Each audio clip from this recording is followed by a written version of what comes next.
problem. This is a GFI breaker, and it keeps tripping. This is the second time I've had to reset it. I just reached in here and turned the battery charger all the way down to low. The last thing I want it to do is for that to pop in the middle of the night or late, or and me just forget about it, and 3 days later I got a dead battery.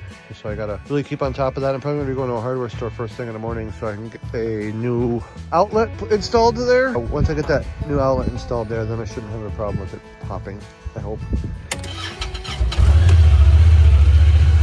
Has a Prindle, just like an automatic. So park, reverse, neutral, high-low. We can't see any of that on. No, we'll show them in the daytime. Yeah. There we go. Yeah, there you can see it. Basic stuff right here. Here's all the four-wheel drive stuff right now. It's just in one-wheel drive. Then you have two-wheel drive, then you have four-wheel drive, and then you have four-wheel drive. I'm stuck in a one-out mode. Then you have automatic and sport. I don't ever drive this thing around in sport. It's always automatic mode. So I just put it in reverse. And it doesn't move because it's kind of a stick shift with an automatic parts in it.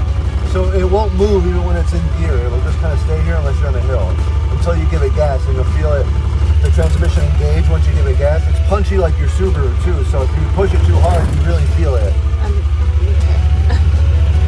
The nice thing I like about this, which I was telling you earlier, is it has a governor. You'll see. So because I don't have a seatbelt on, it won't let me go over 12 miles an hour.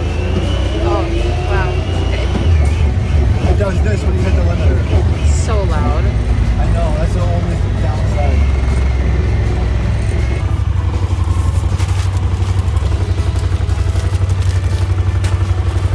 We just got a package from Cletus.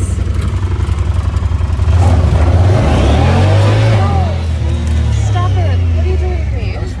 Second night in the RV with no people in it. This is weird. This is just not set in yet because I'm used to coming back here and checking this a few dozen times. It's just getting cold in here. Hello from the ranch, the estate.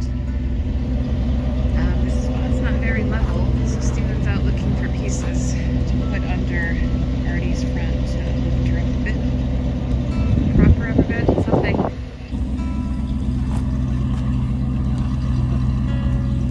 I just drove that thing.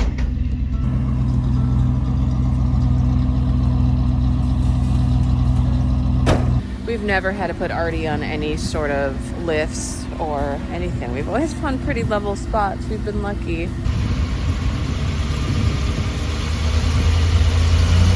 Stop! Just pushed it. Yeah.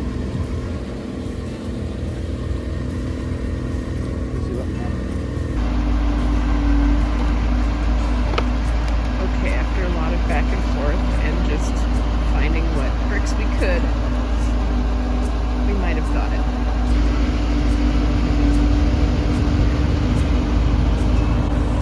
All right, excuse the mess here. We're in the middle of unpacking like 2 years of just living in here. This is the last of the winterization process that I have to do. We've already gone and poured this down all the other drains in the bathroom.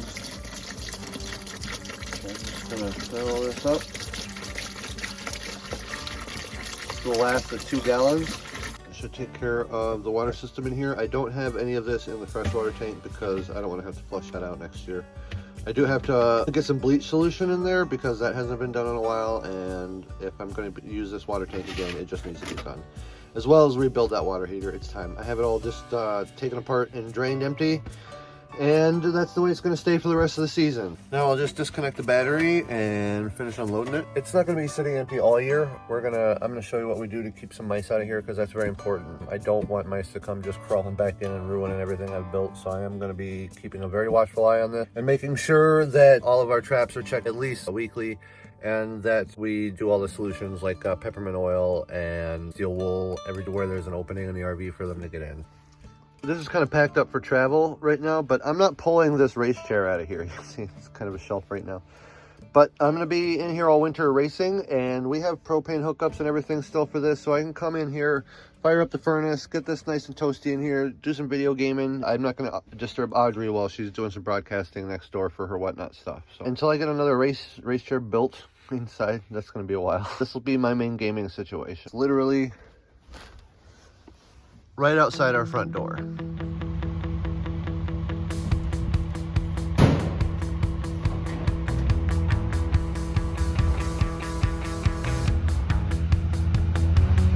Okay, he's gonna try to squeeze that through there while towing that log splitter, yeah.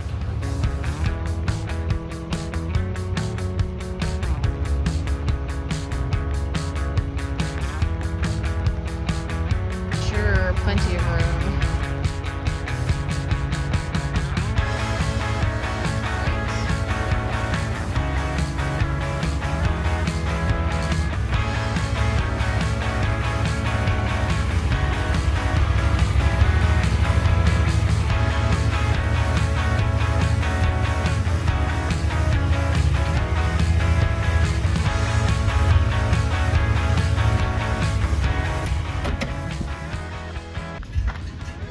Impressive good kit.